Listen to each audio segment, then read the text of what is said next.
નમસ્કાર વિદ્યાર્થી મિત્રો, તમારું સ્વાગત છે કે આર પટેલ્સ ગ્રુપ ટ્યુશનમાં. ધોરણ 8થી 12 કોમર્સ અને જેમાં આપણે ધોરણ 11 સ્ટેટનો અભ્યાસ કરી રહ્યા છે અને પ્રકરણ 2નો આ ત્રીજો વિડીયો તમે જોઈ રહ્યા છો. આપણે પહેલાં 2 વિડીયોમાં આટલી માહિતી પ્રાપ્ત કરી હતી. આ બિંદુઓ શોધવાના સૂત્રો જોયા હતા. પછી મધ્ય કિંમત કેમ શોધાય, વર્ગ લંબાઈ કેમ શોધાય, એ બધું આપણે જોયું હતું. અને સેકન્ડ વિડીયોમાં પછી આપણે થી ઓછાઓ, થી વધુ અને આ દાખલા જે હતા લીટા કરવાવાળા એ પણ આપણે જોયા હતા. અને દાખલા નંબર મેં તમને 1, 2, 3 ગણવા માટે આપ્યો હતો. અને હવે નંબર 4 હું તમને ફરીથી શીખવાડું છું. છેલ્લા વિડીયોમાં તમે મેં ખાલી માહિતી આપી હતી કે જાતે પ્રયત્ન કરજો, તો આજે હું તમને એ દાખલા નંબર 4 ફરીથી શીખવાડું છું. તો દાખલા નંબર 4માં જો આ રકમ છે વર્ગ અને આવૃત્તિ. આ રકમમાં આપણને આ બે વસ્તુ આપી છે, વર્ગ અને આવૃત્તિ. અને એમ કહ્યું છે દરેક વર્ગની વર્ગ લંબાઈ અને મધ્ય કિંમત શોધો. તો આ બે સૂત્રો આપણે જોયા હતા પહેલા વિડીયોમાં. કે સૂત્ર હતું મધ્ય કિંમતનું અધઃ સીમા વત્તા ઉર્ધ્વ સીમા ભાગ્યા 2. તો આ જે વર્ગ છે એની 0 કહેવાય અધઃ સીમા અને 99 કહેવાય ઉર્ધ્વ સીમા. તો શું કહેવાશે? 0 + 99 ભાગ્યા 2 એટલે જવાબ શું આવશે? 49.5. હવે આના માટે 100 અધઃ સીમા અને 299 ઉર્ધ્વ સીમા. તો 100 + 299 ભાગ્યા 2 આ સરવાળો થાય 399 અને ભાગ્યા 2 કરે જવાબ શું આવશે? 199.5. આ રીતે તમારે આખું કોલમ પૂરવાનું રહેશે. તો બાકીની ગણતરી આપ આ રીતે જાતે અહીંયા બતાવજો. જો આપને બહુ ભીડ લાગતી હોય તો વચ્ચે તમે એક લીટી ગેપ રાખી શકો છો. અહીંયા 0, અહીંયા 100, એમ તમે દરેક વર્ગમાં વચ્ચે લીટી એક ખાલી રાખી શકો છો કે જેથી આ ભાગ્યા 2 લખો તો બહુ ભીડ થાય નહીં. તો આ જે મધ્ય કિંમત છે એ આપણે આ રીતે શોધવાની છે કે અધઃ સીમા વત્તા ઉર્ધ્વ સીમા ભાગ્યા 2. બીજું શોધવું છે આપણે વર્ગ લંબાઈ. હવે એનું સૂત્ર આપણે જોયું હતું પહેલા લેક્ચરમાં જ કે ઉર્ધ્વ સીમા બિંદુ માઇનસ અધઃ સીમા બિંદુ. અને આપણે એમ પણ વાત થઈ હતી કે આ બિંદુઓ શોધાય કઈ રીતે. જેમ કે આ વર્ગ છે 500 થી 749. હવે આ અધઃ સીમા છે અને આ છે ઉર્ધ્વ સીમા. તો પહેલાં શોધીએ આપણે ઉર્ધ્વ સીમા બિંદુ. તો મેં આપને શોર્ટકટ કહ્યું હતું, યાદ હોય તો, કે ઉર્ધ્વ સીમા જે હોય વત્તા 0.5 કરી દો તો શું આવશે? 749.5. એ શું કહેવાશે? ઉર્ધ્વ સીમા બિંદુ. અને આ છે અધઃ સીમા. તો શું કરશું અહીંયા આપણે? 500 - 0.5 તો શું મળશે આપણને? અધઃ સીમા બિંદુ. એ કેટલું બનશે? 499.5. તો બસ સિમ્પલ વસ્તુ છે જે આપણે શીખ્યા ફર્સ્ટ લેક્ચરમાં, એ જ કામ કરવાનું છે. એટલા માટે મેં તમને દાખલો ગણવા ઘરેથી આપ્યો હતો કે દાખલો આવડે એવો જ છે. છતાં પણ હું તમને અત્યારે ફરીથી એની માહિતી આપી દઉં છું કે કોઈને ઓછી ખબર પડી હોય તો એને ખબર પડી જાય. તો લાસ્ટ કોલમ બનશે આપણું વર્ગ લંબાઈનું, જેમાં આપણે સૂત્ર મૂકીએ છીએ આની જેમ જ. અને હવે જે હાલ વાત કરી મેં કે આનું બિંદુ શું હતું? 749.5. એ છે આપણું ઉર્ધ્વ સીમા બિંદુ અને માઇનસ અધઃ સીમા બિંદુ એ હતું 499.5. અને જવાબ શું આવે આપણો? 250. આ છે આ વર્ગની વર્ગ લંબાઈ 250. હવે તમે અહીં વિચારો એ રીતે, અહીં શું બનશે? 499.5 અને અહીં શું બનશે? 299.5. તો એની કરશું બાદબાકી. તો તમે એ જાતે અહીંયા પૂરજો. હું બોલી ગયો છું એ આપ અહીંયા પૂરજો. હવે અહીં શું બનશે? 299.5. અહીં શું બનશે? 99.5. તો એ જવાબ શું આવશે? 200. આ દાખલામાં દરેક વર્ગની વર્ગ લંબાઈ સરખી નથી. તમે જુઓ અલગ અલગ આવે છે. તેવું પણ અમુક વાર થઈ શકે છે. પણ વાત કરવી છે અમારે પહેલા વર્ગની. આપણો નિયમ શું હતો કે અહીંયા ઉમેરવાના 0.5. તો શું આવશે? 99.5. તો અહીં મૂકીશું આપણે 99.5 અને પછી આ માઇનસ મૂકીશું જે દરેકમાં આપણે મૂકીએ છીએ. તો અહીં તમને હું મૂકીને બતાવું છું. હવે ઉર્ધ્વ સીમા બિંદુ 99.5 અને માઇનસ સૂત્રનું આ રીતે. હવે શું બાકી રહ્યું? અધઃ સીમા બિંદુ. તો જો એની સીમા શૂન્ય છે. નિયમ પ્રમાણે કેલ્સીમાં કરો 0 - 0.5 ઇક્વલ ટુ, જો શું આવ્યું તો તમારો આન્સર આવ્યો છે -0.5. એટલે પહેલી વાર એવું બન્યું કે બિંદુ માઇનસમાં આવ્યું છે, તો એ આપણે અહીંયા કૌંસમાં લખીશું આપણે કે -0.5 આ રીતે. તો આપ ધ્યાનથી સમજજો કે આ છે આપણું ઉર્ધ્વ સીમા બિંદુ, આ માઇનસ સૂત્રનું છે, અને આ છે -0.5 એ છે આપણું અધઃ સીમા બિંદુ. તો આવું જ્યારે બને, જ્યારે પોતે બિંદુ માઇનસમાં હોય ત્યારે આપણે ખાસ કૌંસ કરવો પડે. હવે ગણિતના નિયમ પ્રમાણે માઇનસ માઇનસ પ્લસ થઈ જશે. શું બનશે આપણું? 99.5 વત્તા 0.5. આ વત્તા કેમ બની ગયા? કે માઇનસ માઇનસ પ્લસ થઈ ગયા. છેલ્લે આનો સરવાળો થાય 100. તો આ જવાબ શું આવી ગયો આપણો? 100. તમે બાકીની બધી વસ્તુઓ જાતે હવે આ રીતે પૂરી શકો છો. ઓકે, તો તમે આ બધા કોલમ અને આ કોલમ જાતે આ રીતે પૂરજો. અને જો આ જે આપણું હેડિંગ જે છે એ આ રીતનું રહેશે. આ બે રકમનો ભાગ છે અને આ આપણો જવાબનો ભાગ છે. તો મેં જુઓ લીટી 1 2 3 ગણીને છોડી હતી અને એ રીતે આ બોક્સ બનાવ્યું હતું કે જેમાં આપણે હેડિંગ આપવાનું છે અને એનું સૂત્ર પણ લખવાનું રહેશે. અને ત્યારબાદ આપણે આ ગણતરી આમ કરવાની છે. તો અહીંયા દાખલો 4 તમારો પૂરો થાય છે. આ પહેલા વર્ગમાં જ ખાસ જે હતું એ શીખવાનું હતું કે બિંદુ માઇનસમાં આવે તો શું કરવાનું. તો તમે દાખલા નંબર 4 જાતે ગણજો આ રીતે હવે. અને આ દાખલો આપણે લાસ્ટ લેક્ચરમાં શીખ્યા હતા, બરાબર?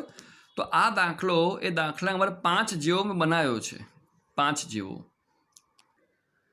તો તમે હવે દાખલા નંબર 5 જે બુકમાં આપ્યો છે તમે એ પણ આ રીતે જ જાતે મોઢે ગણજો. તો 2.1ના દાખલા 1 થી 5 અહીંયા આપણે પૂરા કરીએ છીએ.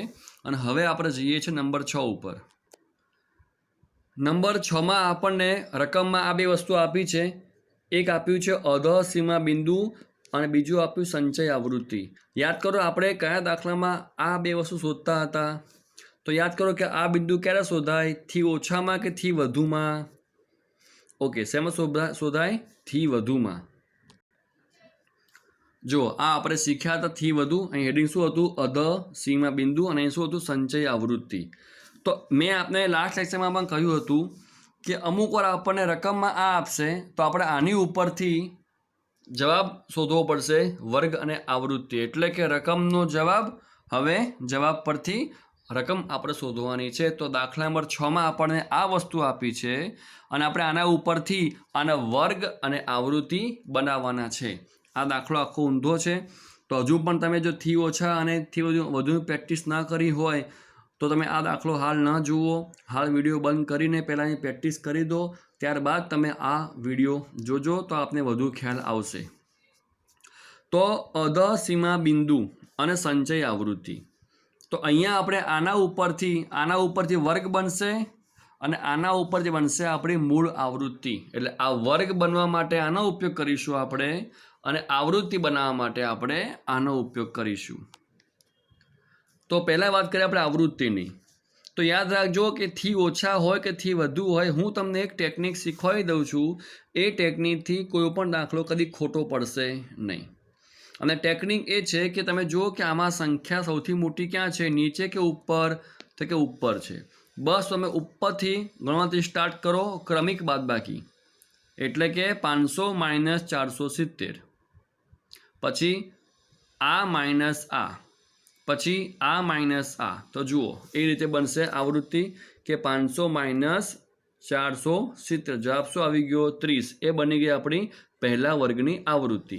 હવે શું હશે? ક્રમિક બાદબાકી છે. હવે 470 - 390. તો કેટલા આવી ગયા? 80. હવે બોલો ત્રીજામાં શું આવશે? 390 - 290. અહીં શું આવશે? ચોથામાં 290 - 240. પછી 240 - 90, પછી 90 - 10 અને છેલ્લે 10 - 0. પણ અહીં જુઓ કે આના માટે બાદબાકી આ છે એટલે કે આ બાદ કરીએ છીએ. એમ ક્રમિકમાં આપણે સંખ્યા નીચે જે હોય એ બાદ કરતાં કરતાં આપણે અહીં પહોંચ્યા. હવે સંખ્યા નીચે કોઈ છે જ નહીં, તો આ શૂન્યને આપણે શૂન્ય મૂકી રાખીશું. અહીં 2 હોય તો 2 મૂકી રાખવા. ટૂંકમાં છેલ્લો અંક જે હોય એ આપણે એમનો એમ મૂકી રાખવાનો છે. આ ટેકનિક તમે અપનાવશો, તમે થી ઓછા હોય કે થી વધુ હોય, તમારે ક્યાંય ભૂલ નહીં પડે. હું ફરી કહું છું, સંખ્યા મોટી જોવાની ક્યાં છે? ઘડીકમાં સંખ્યા નીચે મોટી હશે અને સંખ્યા નાની ઉપર હશે. આ દાખલો આખો રિવર્સમાં તમને આપી શકે છે. એટલે 0 ઉપર હોય, પછી 10 હોય, પછી 90 હોય, એમ કરતાં કરતાં 500 નીચે હશે. તો મેં કહ્યું તેમ સંખ્યા મોટી જ્યાં હોય ત્યાં તમે ક્રમિક બાદબાકી શરૂ કરી દો. સંખ્યા મોટી ઉપર હોય તો ઉપરથી બાદ કરતાં કરતાં આવો, અને સંખ્યા મોટી નીચે હોય તો નીચેથી બાદ કરતાં કરતાં જાઓ. લાસ્ટમાં જે સંખ્યા હોય એ પોતે મૂકી દેવાની, કારણ કે એના માટે કોઈ સંખ્યા ક્રમિક નીચે આપેલી હોતી નથી. એ સંખ્યા છેલ્લી હોય છે એટલા માટે. તો આ વાત થઈ સંચય આવૃત્તિ પરથી આવૃત્તિ કેમ શોધાય. હવે વાત કરીએ આપણે કે આ બિંદુ ઉપરથી વર્ગ કેમ શોધાય. તો પહેલી વસ્તુ આપ સમજો કે આ બિંદુ કયું છે? આ છે અધઃસીમા બિંદુ. તમે એમ વિચારો કે અધઃસીમા જે આપી હોય એના ઉપરથી બિંદુ શોધવું હોય તો આપણે શું કરતા હતા? 0.5 ઉમેરતા હતા કે બાદ કરતા હતા? તો કે આપણે અધઃસીમામાંથી 0.5 બાદ કરતા હતા. જો અહીંયા આપણે સમજીએ, માનો કે આ વર્ગ છે 10 થી 15, આ 10 શું છે આપણી અધઃસીમા. તો એમાંથી આપણે શું બાદ કરીએ છીએ? 0.5 બાદ કરીએ. શું મળશે આપણને? 9.5. એ શું કહેવાશે?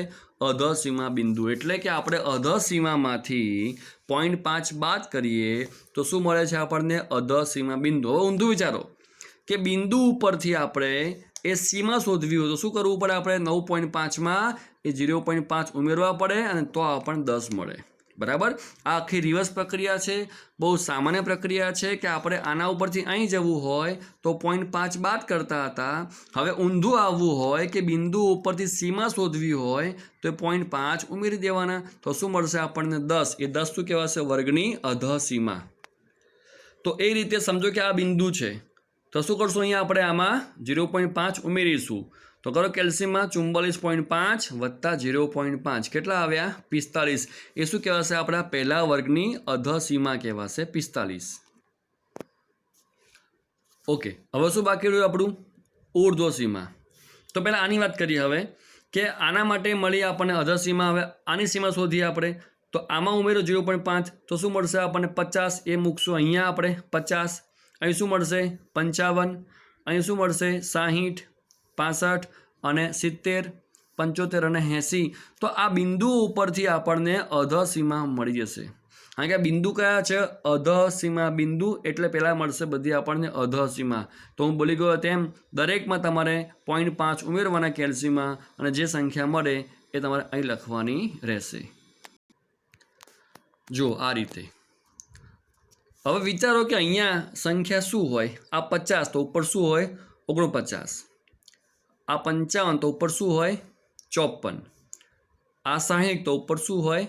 59. આવું કેમ? કારણ કે તમને પ્રશ્ન મનમાં થાય કે ઉપર 50 કેમ ના હોય? 45 થી 50, 50 થી 55 એવું કેમ ના હોય? એવા વર્ગ તો બને જ છે ને. તો એવા નિવારક વર્ગ આમાં કેમ ન હોય? અહીંયા હું 49 જ કેમ બોલ્યો? હું 50 કેમ ન બોલ્યો? આ પ્રશ્ન મનમાં થવો જોઈએ કે વર્ગ 2 પ્રકારના હોય છે, નિવારક અને અનિવારક. તો આ વર્ગ અનિવારક જ કેમ મેં કહ્યા, નિવારક મેં કેમ ન કહ્યા? આ પ્રશ્ન મનમાં થવો જોઈએ. અને જવાબ એ છે કે બિંદુ જો પોઈન્ટમાં છે. આપણે આગળ શીખી ગયા ફર્સ્ટ લેક્ચરમાં કે વર્ગ નિવારક હોય તો બિંદુ એ પોતે જ મળે છે આપણને 15 નું 15. પણ વર્ગ અનિવારક હોય, તમે જાતે યાદ હોય તો ગણતરી ભાગ પાડીને કરી હતી, તમે એમાં ચેક કરજો. તમારે એમાં આ બિંદુ જે છે એ તમારે શું આવ્યું હતું? 14.5. એટલા માટે જો અધઃસીમા બિંદુ કે કોઈ પણ બિંદુ અધઃ હોય કે ઉર્ધ્વ હોય, જો એ પોઈન્ટમાં આવે તો સમજી લેવું કે વર્ગ કેવા હશે? અનિવારક. એટલે કે અહીંયા 15 તો ઉપર 14 અને 20 તો ઉપર 19. બરાબર? એટલે આ રીત છે યાદ રાખવાની કે વર્ગ કેવા બનાવવાના, નિવારક કે અનિવારક. જો બિંદુ રકમમાં જે આપ્યા હોય એ પોઈન્ટમાં ન હોય તો વર્ગ કેવા હશે? નિવારક. અને જે પોઈન્ટમાં હોય તો વર્ગ કેવા હશે? અનિવારક. તો અહીંયા આ દાખલા નંબર 6માં બધા બિંદુઓ પોઈન્ટમાં હોવાથી વર્ગ કેવા હશે? અનિવારક. તો આ જેટલા મુદ્દાઓ છે એ તમે ઉપર ક્યાંક લખી રાખજો. આવા જે તમે ઇમ્પોર્ટન્ટ વાક્યો કે નિયમ સાંભળો એ યાદ ન રહેવા હોય તો તમે લખી રાખવાનું. એ પણ ક્યાં લખવાના? ઉપર આંસિયા ઉપર. કેમ કે તમે જેવો ચોપડો પત્તા ફેરવો ઉપર હોય તરત જ આપણને શોધવું હોય તો મળી જાય. અને વચમાં લખ્યું હોય ક્યાંય તો ગમેલા પત્તા ફેરવો અમુક વાર શોધતા વાર લાગતી હોય છે. એટલા માટે આવા ઇમ્પોર્ટન્ટ મુદ્દા લખવાના ઉપર. જેમ કે સૂત્ર હોય, આવું તમે સૂત્ર જોયું હોય એ ઉપર લખી નાખો. આ સૂત્ર જોયું છે આપણે એ અહીં લખી નાખો. પછી આવો વર્ગ હોય 0 વાળો તો એનું બિંદુ માઇનસમાં આવે છે, તમે એ પણ ક્યાંક લખી રાખો. ટૂંકમાં તમે કંઈક નવું જુઓ છો એ લખી રાખો. કારણ કે યાદ લાંબો ટાઈમ નહીં રહે કે તમે આખું વર્ષ કે એની પ્રેક્ટિસ નથી કરવાના. તમે જેમ નવું શીખશો એમ તમે જૂનું ભૂલતા રહેશો. એટલા માટે તમે જે કંઈ નવું શીખો છો એ તમે ક્યાંક લખી રાખો. તો અધસીમા બિંદુ કે ઉર્ધ્વસીમા બિંદુ કોઈ પણ પોઈન્ટમાં હોય તો વર્ગ અનિવારક હોય. આ પહેલો નિયમ. અને બીજો નિયમ કે બિંદુઓ પોઈન્ટમાં ન હોય તો વર્ગ નિવારક હોય. આવું તમારે કંઈક લખી રાખવાનું તો તમે ક્યાંય તકલીફ પડે નહીં. તો અહીં શું લખશું આપણે હવે? 49. કેમ? આ બિંદુઓ પોઈન્ટમાં છે તો વર્ગ કેવા હશે? અનિવારક. તો તમે આ જાતે લખી નાખજો. અહીંયા 45 થી 49, 50 થી 54, 55 થી 59, એમ તમે છેલ્લે શું હશે? 80 થી 84. બરાબર. કારણ કે 70 શું હોય છે? 74. તો 80 શું હોય? 84. તમે એ રીતે આ બધા વર્ગ જાતે પૂરી દેજો. અને દાખલો પૂરો થાય છે આપણો. આ રકમનો ભાગ છે અને આપણો જવાબનો ભાગ છે. અને હવે આપણે જોઈએ દાખલા નંબર 7 જોઈએ છે. આ રકમનો ભાગ છે. તો આ જુઓ શું આપણે વજનથી ઓછું. એટલે શું કહેવાય? થી ઓછું. તો આ ખબર કયા બિંદુઓ કહેવાય? આને કહેવાય છે ઉર્ધ્વસીમા બિંદુઓ. આ કયા હતા? અધસીમા. એટલે આ દાખલો હતો થી વધુનો અને બનાવી આપણે મૂળ રકમ, મૂળ આવૃત્તિ વિતરણ બનાવ્યું આપણે. તો આ દાખલો કોનો છે? થી ઓછાનો. આવું ક્યાંય ખબર પડે? આવૃત્તિ ઉપરથી. તમે આ દાખલા નોટમાં લખ્યા હશે તો થી ઓછા અને થી વધુમાં તમે ખાસ માર્કિંગ કરજો કે થી ઓછાની જે આવૃત્તિ છે એ નાની મોટી મોટી મોટી મોટી મોટી એમ ચડતા ક્રમમાં હોય છે અને થી વધુની જે આવૃત્તિ હોય છે એ મોટી નાની નાની નાની એમ હોય છે ઉતરતા ક્રમમાં. તો આ નિશાની છે દાખલો ઓળખવાની કે આવૃત્તિ જો વધતી રહેતી હોય તો એ દાખલો થી ઓછાનો કહેવાય. આ બિંદુ કયા હોય? ઉર્ધ્વસીમા બિંદુ હોય. અને આવૃત્તિ ઘટતી રહેતી હોય તો દાખલો થી વધુનો કહેવાય. અને એમાં શું હોય? અધસીમા બિંદુ હોય. તો આવું તમારે માર્કિંગ કરતું રહેવાનું. અહીં જો આવૃત્તિ કેવી હતી? ઘટતી હતી. જુઓ ઘટે છે ધીરે ધીરે ધીરે. તો આ દાખલો કયો હતો? થી વધુનો. અને બિંદુ કયા છે એમાં? અધસીમા. એટલે આ બે રીત છે દાખલો ઓળખવાની. અહીંયા શું લખ્યું છે? થી ઓછા. એટલે ખ્યાલ આવે કે દાખલો થી ઓછાનો જ છે. પણ એ ઉપરાંત તમે આ જુઓ આવૃત્તિ એ કેવી છે? જુઓ વધતી રહેતી છે. એટલે અહીંથી પણ ખ્યાલ આવે આપણને કે આવૃત્તિ વધતી હોવાથી આ દાખલો છે થી ઓછાનો. મેં આપને અગાઉ વાત કરી તેમ દાખલો થી ઓછાનો હોય કે થી વધુનો હોય, જે આપણે ટેકનિક શીખ્યા છે કે આવૃત્તિ કેમ શોધાય એ ટેકનિક શું હતી કે સંખ્યા મોટી જો અને ક્યાં છે? અહીંયા ઉપર હતી અને અહીં જો સંખ્યા મોટી ક્યાં છે? નીચે. તો શું કરશું આપણે? ક્રમિક બાદબાકી. એટલે આમાંથી આ બાદ કરવાનું. કોઈ દિવસ આમાંથી આ બાદ ના થાય. કેમ? જવાબ માઇનસમાં આવે. અને કદી આવૃત્તિ માઇનસમાં હોય નહીં. કારણ કે આવૃત્તિ શું દર્શાવે છે? તમારા ગુણ હોય, શહેરમાં વૃક્ષની સંખ્યા હોય, વાતાવરણનું તાપમાન હોય, એવું કંઈ પણ હોય એ દર્શાવે છે. અને એ કદી માઇનસમાં ના હોય. તમે ક્યાંય જોયું કે -25 વૃક્ષો મેં ઉગાડ્યા, મારે -20 માર્ક્સ આવ્યા, અમારા ક્લાસમાં -19 વિદ્યાર્થીઓ છે, આવું તમે ક્યાંય જોયું? એવું ક્યાંય ના હોય. એટલે હંમેશા આવૃત્તિ ધનમાં હોય. એટલે યાદ રાખવાનું કે આમાંથી આ બાદ નહીં કરવાનું, આમાંથી જ આ બાદ થાય. તો પહેલાં શું હશે? 60 - 59. પછી 59 - 57. એમ કરતાં કરતાં કરતાં કરતાં કરતાં છેલ્લે શું હશે? 17 - 0 17. લાસ્ટમાં મેં કહ્યું હતું કે એની ઉપર કોઈ સંખ્યા છે નહીં તો એ જે રકમ આપી હોય એ મૂકી રાખવાની. અહીં શૂન્ય જો એવું જરૂરી નથી, શૂન્ય ના પણ હોય, અહીંયા જે સંખ્યા હોય એ તમારે મૂકવાની રહેશે. તો દાખલો થી વધુનો હોય કે થી ઓછાનો હોય, સંચય આવૃત્તિ પરથી મૂળ આવૃત્તિ કેમ શોધાય એની ટેકનિક આપણે જોઈ ચૂક્યા છે. હવે બાકી રહ્યું વર્ગ. તો અહીં શું વિચાર્યું આપણે? કે આ કયા બિંદુઓ છે? અધસીમા બિંદુઓ. પણ એ કેવા હતા? પોઈન્ટમાં હતા. અહીં જુઓ, આ કયા બિંદુ હશે? ઉર્ધ્વસીમા. કારણ કે દાખલો કોનો છે? થી ઓછાનો. પણ એ જુઓ ક્યાંય પોઈન્ટમાં છે જ નહીં. મતલબ શું? કે દાખલો કેવો હશે? નિવારક. અને આપણે આગળ જોઈ ચૂક્યા છે કે નિવારકમાં કેવું હોય? જે ઉર્ધ્વસીમા હોય એ જ કહેવાય ઉર્ધ્વસીમા બિંદુ. એટલે આ 30 જે છે એ વર્ગની ઉર્ધ્વસીમા જ હશે. એટલે એ 30 ક્યાં મૂકીશું આપણે? અહીં મૂકીશું ઉર્ધ્વસીમામાં. તો આ બધી શું કહેવાય? વર્ગની ઉર્ધ્વસીમા. એ ક્યાં આવશે? બધી અહીંયા આવશે. જો આ રીતે આ બધી કઈ સીમા છે? ઉર્ધ્વ. હવે વર્ગ કેવા છે આપણા? નિવારક. ક્યાંય ખબર પડી? હું ફરી કહું છું કે બિંદુઓ પોઈન્ટમાં નથી. તો સમજો અહીં 30 છે તો અહીં પણ શું હોય? 30. અહીં 35, અહીં પણ શું હોય? 35. 40 તો અહીં શું હોય? 40. બરાબર. તો એ મુજબ વર્ગ કયા બનશે આપણા? અહીંથી જોવા જોઈએ તો 65 થી 70, ઉપર 60 થી 65, એમ કરતાં કરતાં અહીં શું આવશે આપણું? 30 થી 35. તો ઉપર શું આવશે હવે? 25 થી 30. એ લોજિક આપણે કામ કરતું હોય કે 70, 65, 60, 55 એમ આગળ જઈએ તો 30, પછી શું આવે? 25. તો અહીં શું બનશે? પહેલો વર્ગ આપણો 25 થી 30, 30 થી 35. તો હું જે બોલી રહ્યો છું એ આપ લખી દેજો. 25 થી 30, 30 થી 35 એમ કરતાં કરતાં લાસ્ટમાં શું હશે? 65 થી 70. તો અહીંયા આપણે આ બે દાખલા જોયા. થી વધુ પરથી મૂળ આવૃત્તિ વિતરણ અને થી ઓછા પરથી મૂળ આવૃત્તિ વિતરણ. આ બંને મિક્સ ન થાય એટલા માટે મેં તમને એક ટેકનિક શીખવાડી છે કે દાખલો કોઈ પણ હોય, થી વધુ હોય કે થી ઓછા હોય, સંચય આવૃત્તિ પરથી મૂળ આવૃત્તિ કેમ શોધવી. અને આ ટેકનિક માત્ર આ દાખલામાં નહીં, આગળ એક બીજો દાખલો પણ છે, એમાં પણ તમારે કામમાં આવશે. અને રહી વાત આની, તો આ બંને વેરાયટી જોઈએ આપણે કે બિંદુઓ પોઈન્ટમાં હોય તો શું કરવાનું અને બિંદુઓ પોઈન્ટમાં ન હોય તો શું કરવાનું. અને પ્રેક્ટિસ તમે ખાસ કરજો. આમાં સહેલું જ છે બધું, પણ યાદ રાખવું થોડું કઠિન રહેશે જો પ્રેક્ટિસ નહીં કરો તો દાખલા તમે ઘરે ગણતા રહેજો. હવે લઈએ દાખલા નંબર 8. એમાં જુઓ, એમાં આપણે રકમમાં આ 1, 2, 3 વસ્તુ રકમમાં આપણને આપી છે. એમાં છે મધ્ય કિંમતો, આવૃત્તિ અને વર્ગ લંબાઈ. આ 3 વસ્તુ આપી છે. ચલો આવૃત્તિ ઠીક છે, તો રકમનો ભાગ જ છે. તો શું ખૂટ્યું? હજુ વર્ગ. તો અહીંયા આપણે વર્ગ બનાવવાના છે. આવૃત્તિ તો આપણને આપી જ છે, તો આ બે વસ્તુ ઉપરથી આપણે બનાવવાના છે વર્ગ.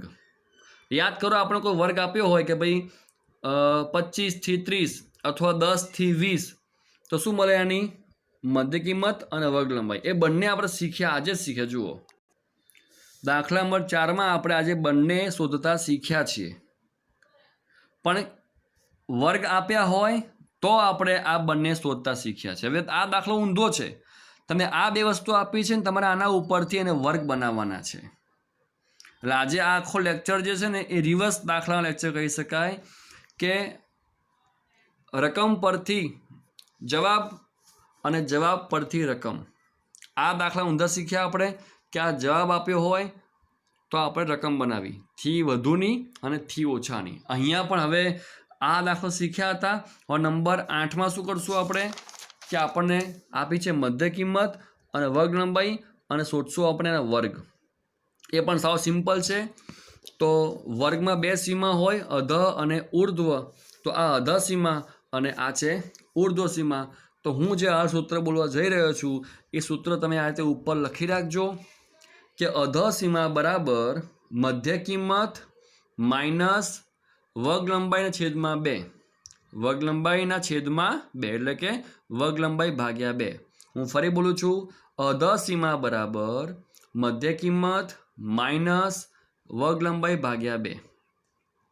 અને લખો સૂત્ર બીજું, એ છે ઉર્ધ્વ સીમાનું, કે મધ્ય કિંમત વત્તા વર્ગ લંબાઈ ભાગ્યા 2. એટલે આ બંને સૂત્રમાં ખાલી ફરક તમે જુઓ ક્યાં છે? માઇનસ અને પ્લસનો, કે અહીંયા સૂત્રમાં માઇનસ છે, અહીં સૂત્રમાં પ્લસ છે. બરાબર. તમે એ બે સૂત્રો ખાસ લખી રાખજો. અને આપણે એ મુજબ હવે કામ કરવા જઈએ તો પહેલા વર્ગની વાત કરીએ આપણે તો સૂત્ર શું હતું અધસીમાનું કે મધ્ય કિંમત એટલે કે 25, પછી માઇનસ વર્ગ લંબાઈ એટલે કે 50 ભાગ્યા 2. હવે આપ કેલ્શિયમ કરી જુઓ, 50ના અડધા 25 થાય, તો 25 ઓછા 25 0. જ્યારે અહીંયા શું સૂત્રમાં છે સરવાળો, તો આ શું હશે 25, તો 25 વત્તા 25 50. તો આ અધસીમા, આ ઉર્ધ્વસીમા, તો શું બને વર્ગ આપણો 0 થી 50. હજુ એક ઉદાહરણ લઈએ આપણે, જુઓ કે મધ્ય કિંમત 105 માઇનસ વર્ગ લંબાઈ ભાગ્યા 2. હવે આની થાય બાદબાકી 55, તો 105 માઇનસ 55 50 થાય, અને અહીંયા થાય સરવાળો 105 પ્લસ 55 160. તો શું બને વર્ગ 50 થી 160 બરાબર. આમ સિમ્પલ સૂત્ર છે, અહીં માઇનસ છે અને અહીંયા પ્લસ છે.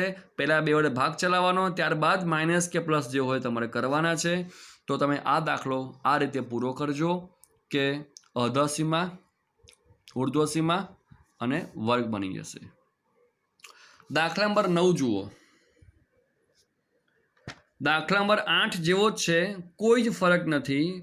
ફરક માત્ર એટલો છે, દાખલા નંબર 8માં દરેક વર્ગની વર્ગ લંબાઈ આપણને અલગ અલગ આપી હતી. જ્યારે અહીંયા તમે જુઓ રકમમાં તમને આપી છે મધ્ય કિંમત, લખ્યું જો અકસ્માતની સંખ્યા એટલે મધ્ય કિંમત, પછી દિવસો તમને આપ્યા છે. તો આપણા સ્ટેટની ભાષામાં વોટ ઇઝ મધ્ય કિંમત? XI. આપ યાદ રાખજો, આ સિમ્બોલ છે મધ્ય કિંમતનો XI. અને દિવસો એટલે આવૃત્તિ, એને કહેવાય FI, ફ્રીક્વન્સી FI બરાબર.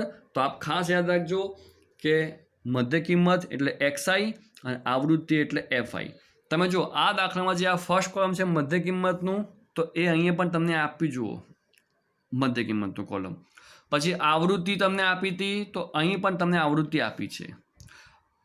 અહીં આપી હતી વર્ગ લંબાઈ, અહીંયા એ નથી આપી વર્ગ લંબાઈ. બસ આ 2 દાખલામાં આટલો ફરક છે કે અહીંયા આપણને વર્ગ લંબાઈ આપી હતી અને અહીં નથી આપી. તો કઈ રીતે શોધવાની? કારણ કે એ શોધવી તો પડશે, કારણ કે સૂત્રમાં શું લખવાનું છે આપણે? મધ્ય કિંમત માઇનસ વર્ગ લંબાઈ ભાગ્યા 2, અને અહીંયા મધ્ય કિંમત વત્તા વર્ગ લંબાઈ ભાગ્યા 2. એટલે જરૂર તો પડવાની છે આની. તમે ધ્યાનથી તમે જુઓ કે તમે આમાંથી આ બાદ કરો, એમ ક્રમિક બાદ કરો. આમાંથી આ બાદ કરો, આમાંથી આ બાદ કરો, આમાંથી આ બાદ કરો. દરેકમાં જુઓ તમારે 10 જવાબ આવશે, 10 ક્રમિક બાદબાકી. આમાંથી આ બાદ કરી જુઓ, અથવા આમાંથી આ સંખ્યા મોટીમાંથી નાની બાદ કરજો. આમાંથી આ બાદ ના કરતા પાછા. મેં આગળ તમે વાત કરી હતી કે માઇનસમાં કદી હોતું નથી. તો તમે જો 10 આવે છે એટલે કે બધા વચ્ચે ગેપ 10નો છે, અને ગેપ મતલબ કે વર્ગ લંબાઈ. તો આ દાખલામાં આ એટલે નથી આપ્યું કે બધામાં ગેપ સરખો છે, તો એ શું મૂકી દેવાનું? 10 10 10 10 10 બરાબર. આ 10 કેવી રીતે આવ્યા? કે આ ક્રમિક કરી આપણે બાદબાકી, અને બધાનો જવાબ શું આવ્યો છે આપણો? 10. તો હવે આ દાખલો કોપી બની ગયો આના જેવો. અહીં પણ 3 કોલમ રકમમાં આપ્યા હતા, અને અહીંયા પણ આપણે ત્રીજું કોલમ બનાવ્યું છે આ ગેપ પરથી 10 10 10. હવે શું બનશે આપણું કોલમ? અધસીમા. એમાં શું કરશું આપણે? આ રીતે જ. પછી શું બનશે કોલમ? ઉર્ધ્વસીમા, અને છેલ્લે શું બનશે આપણો? વર્ગ. અને દરેકમાં શું કરશું આપણે? આ રીતે કે મધ્ય કિંમત માઇનસ વર્ગ લંબાઈ ભાગ્યા 2, અને અહીંયા મધ્ય કિંમત વત્તા વર્ગ લંબાઈ ભાગ્યા 2. પણ અહીં જુઓ દરેકમાં તમારે વર્ગ લંબાઈ હતી અલગ. અહીં 50, અહીં 110, અહીં 140, અહીંયા દરેકમાં 10 જ છે. તો દરેકમાં આપણે 10 મૂકીશું, એમાં કોઈ ફરક પડતો નથી. તો તમે આ દાખલો જાતે આ રીતે ગણી નાખજો. આ રીતે જ, આમાં કોઈ ફરક નથી. આ દાખલો ઉપરથી આસાન છે નંબર 8 કરતાં. તમે જેટલું પણ શીખ્યા ચેપ્ટર 2માં અત્યાર સુધીમાં 2.1ના 1 થી 9 દાખલા, એ બધા જ તમે જાતે મોઢે ગણવાનો પ્રયત્ન કરજો કે શેમાં કયું સૂત્ર આવે, શેના ઉપરથી શું મળે. એ જાતે તમે ફાવ્યું કે નહીં તમે ખાસ એ માર્ક કરજો. અને એ ઉપરાંત તમે ટેક્સ્ટબુકમાં સ્વાધ્યાય D તમને આપ્યો હશે છેલ્લે એટલે આ પ્રકરણના અંતમાં. એમાંથી દાખલા નંબર 8, 10, 11, 12 કરજો, અને ઈમાંથી 1 2 3 4 5 6 ગણજો. તમે આટલું આવડી જશે કારણ કે તમે બધું તમે આટલું આ ચેપ્ટરમાં હાલ શીખ્યા છો તો તમને આ દાખલા મોઢે આવડશે અને પ્રેક્ટિસ કરજો. આવજો.